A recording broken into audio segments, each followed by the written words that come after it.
Today's webinar on Birst, the proof of concept. Very excited to share that with you. And with that, I give you Stephanie and Aaron.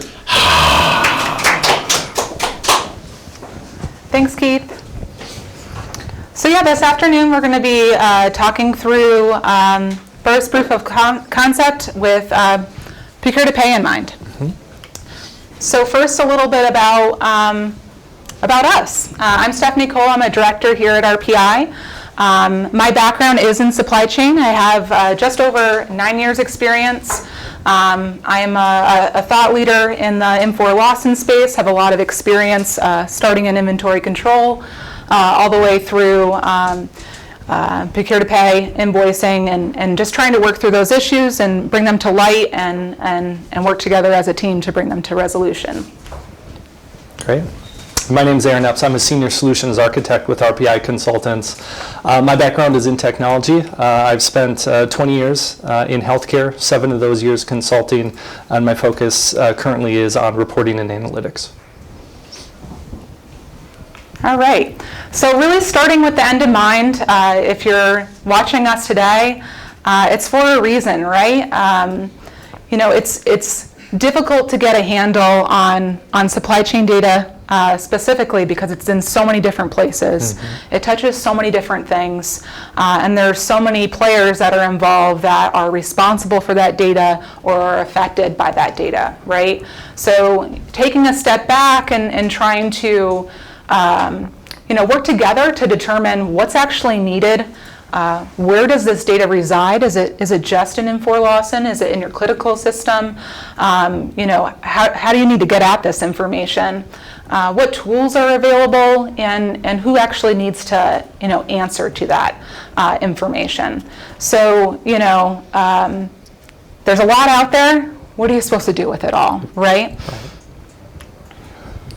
Yeah, and one of the biggest reasons why people are looking at this, of course, everybody's looking to consolidate all these different disparate sources of information they have throughout the organization.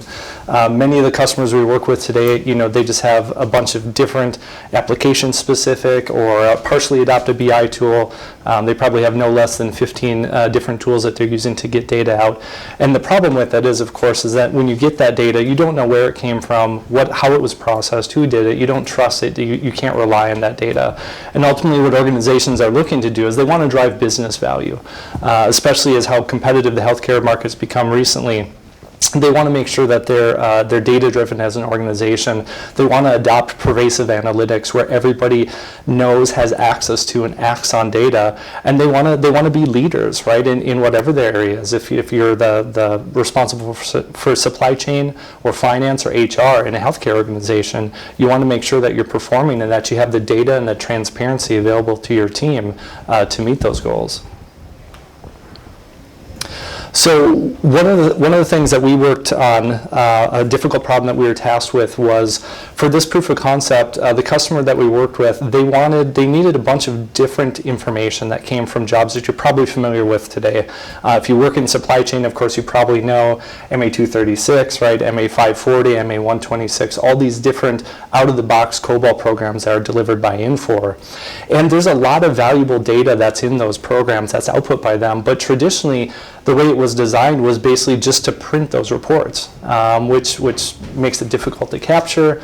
You can't do any trend analysis. Your trend analysis is really taking yesterday's printout and today's printout and comparing them side by side, which is tedious even for a few days, but it'd be even difficult to go back further than that. People want to do 6 months, 18 months of trend analysis so they can identify problems with vendor performance or supply chain performance, whatever their area of concern is. And so the problem we were tasked with then was to figure out how do we capture this information out of v10. You can see from the diagram, basically what happens is these programs, they go into the Lawson database, they query out specific data sets, they apply a bunch of complex business logic to them to develop different metrics and numbers, and then it's sent off to a print queue, and it's printed or it just resides there until you can get it. So how do we go about capturing that information?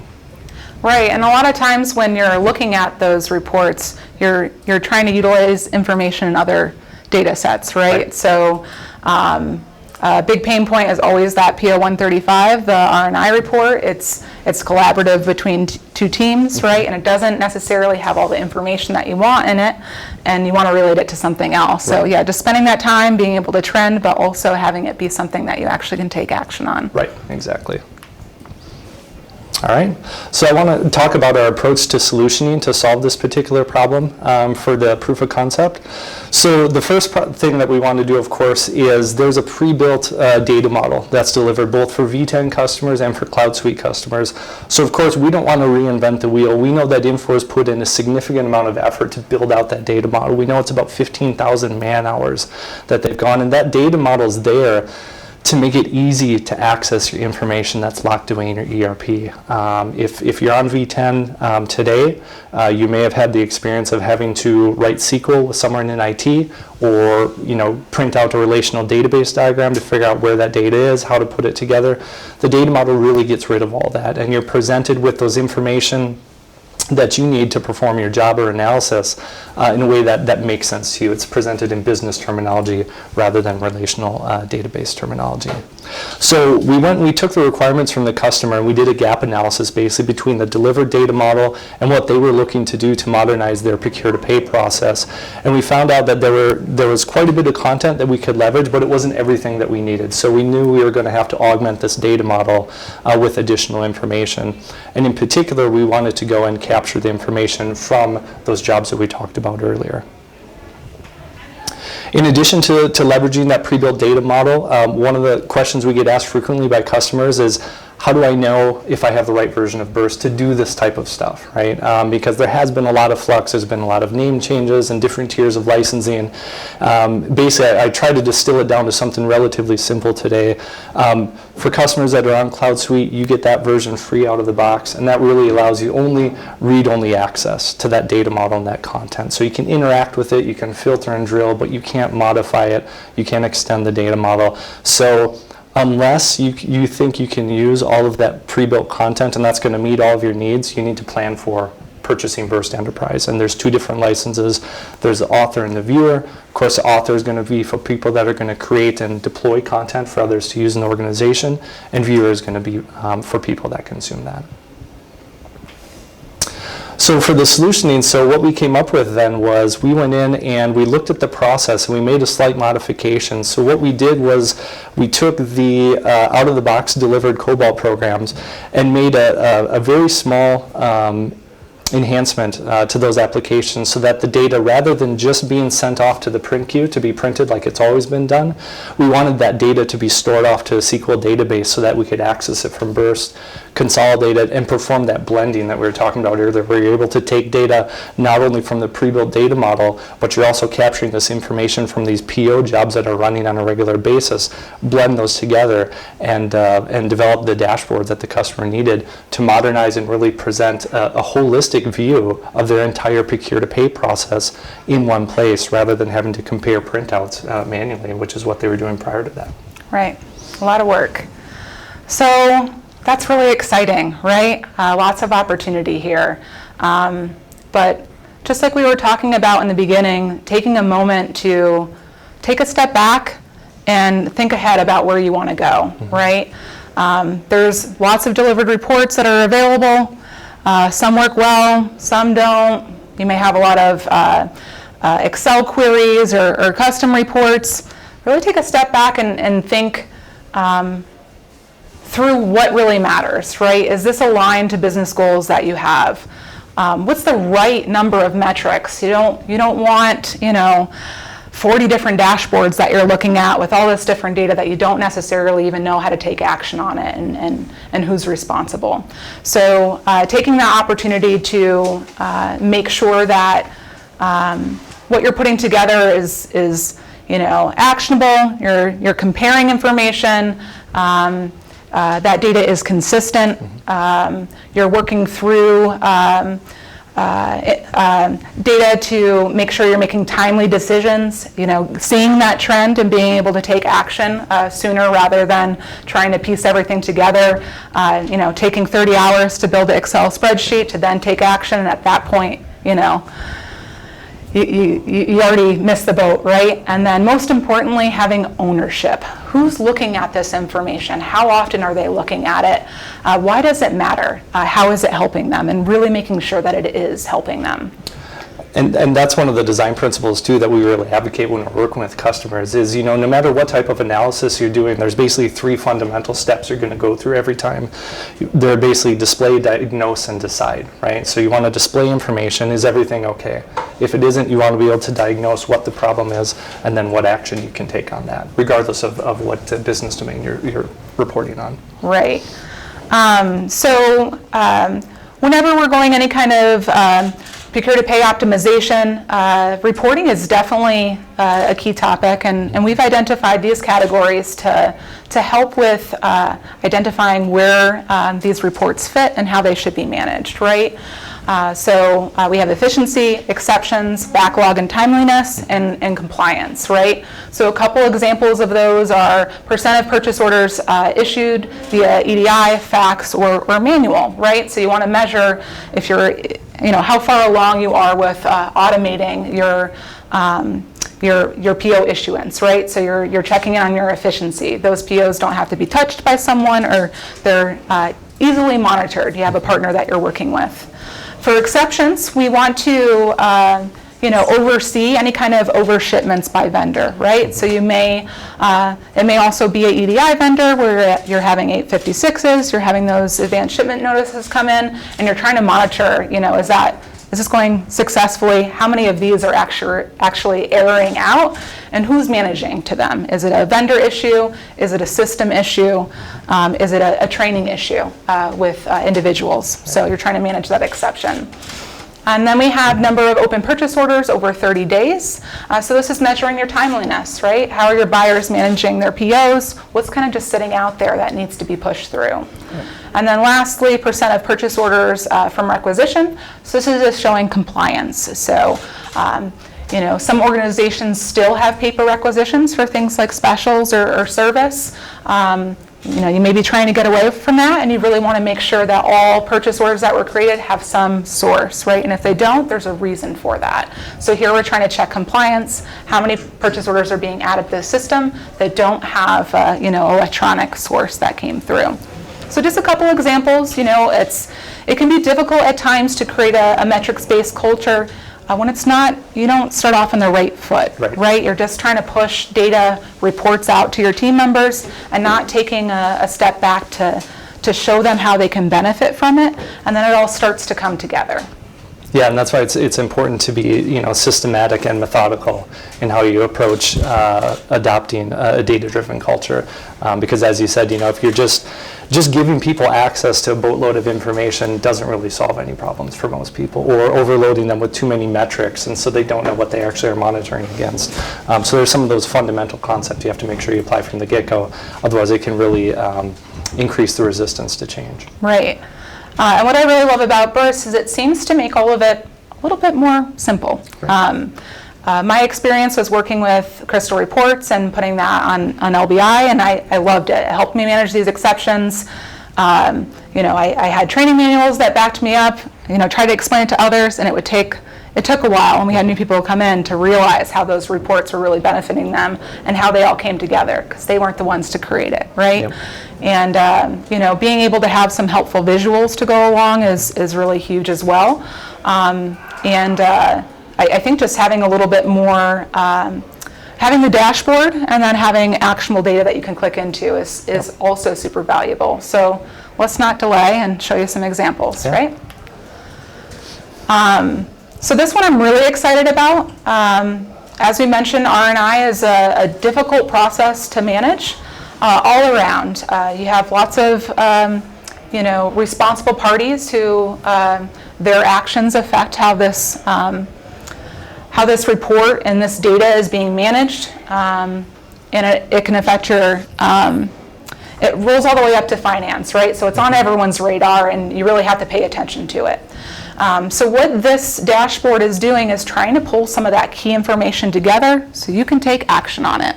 So here we have a total beginning R&I, total beginning R&I lines, because you want to see how, how this data is trending, and that's what these red dots are showing, right? Yep. So there's been no progress since the last run of the report, right? Yep. And then we have total current R&I. So this is typically within like the most recent 90 days typically. These are ones that there's usually receipts coming in, and most of the time they're cleared out. It's the old stuff that you really want to make sure you're focusing on. So that's kind of what these two things are trying to point out to you. We also have breakdowns by ship to locations. So this is helpful where the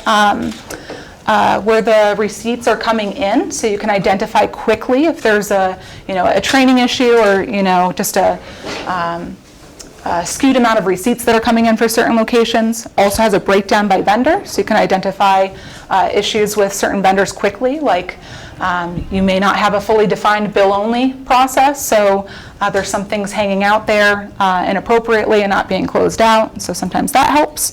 And then also a breakdown by cost center, so typically you see it pretty high in healthcare for your OR. And one of the things I'd like to point out this too is that this isn't something that's static. You don't just pull up this dashboard and that's the only way that you can view out this data. Of course, you've got your metrics up there, the most important ones for this particular area.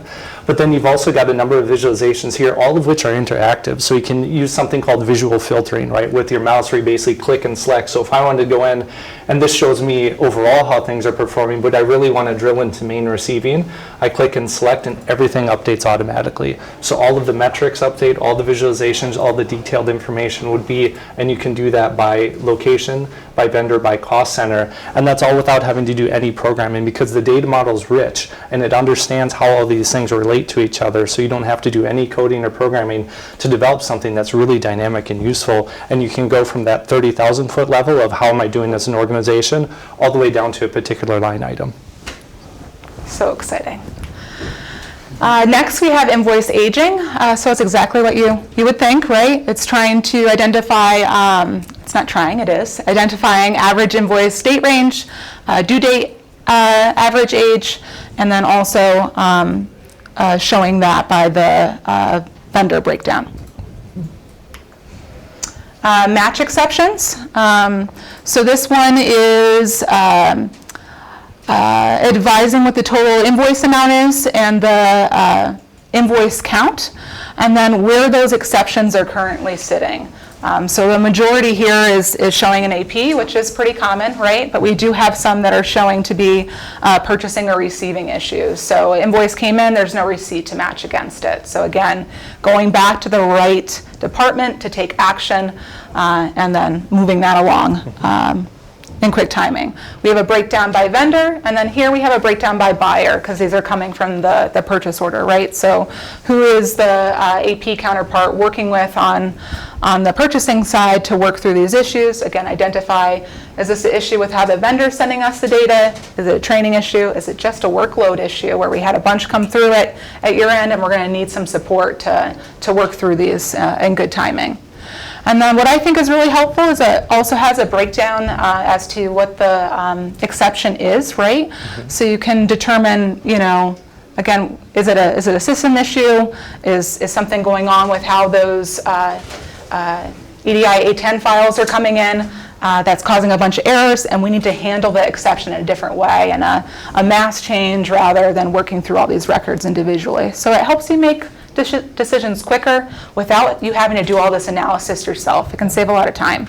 And one of the nice things about this too is we've worked with several customers where they actually take dashboards like this that they develop and they actually put them on large displays throughout their supply chain department, so it gives everybody that transparency. So we know as a unit or as a team how we're performing and whether we're able to, whether we're driving in the right directions toward the metrics that are important for our supply chain. So it really gives everybody kind of that heads up display of how are things going and are we making progress towards our goals as a team together. All right, and so as far as, so that's covering the proof of concept and how we worked with the customer to modernize their v10 procure-to-pay process. Of course, if you're on v10 and maybe not going to CloudSuite for a while, we'd certainly advocate that you consider doing this type of work. That content that we built because of the advantages of the technology Whatever you build in supply chain, let's say you modernize your procure-to-pay process and develop some custom analytics and dashboards, that's going to port up to CloudSuite because it's built on top of a data model that's independent of the underlying source system. So there's no reason to delay if you have if you identified something or can relate to some of these issues in supply chain, that you can't implement this today and then carry it forward when you're ready to do CloudSuite in the future. As far as next steps for service offerings, we have 3 tiered approaches towards services. We have an enablement tier, which is really we work with you to get the data model populated with your information. We give you some orientation to the tooling.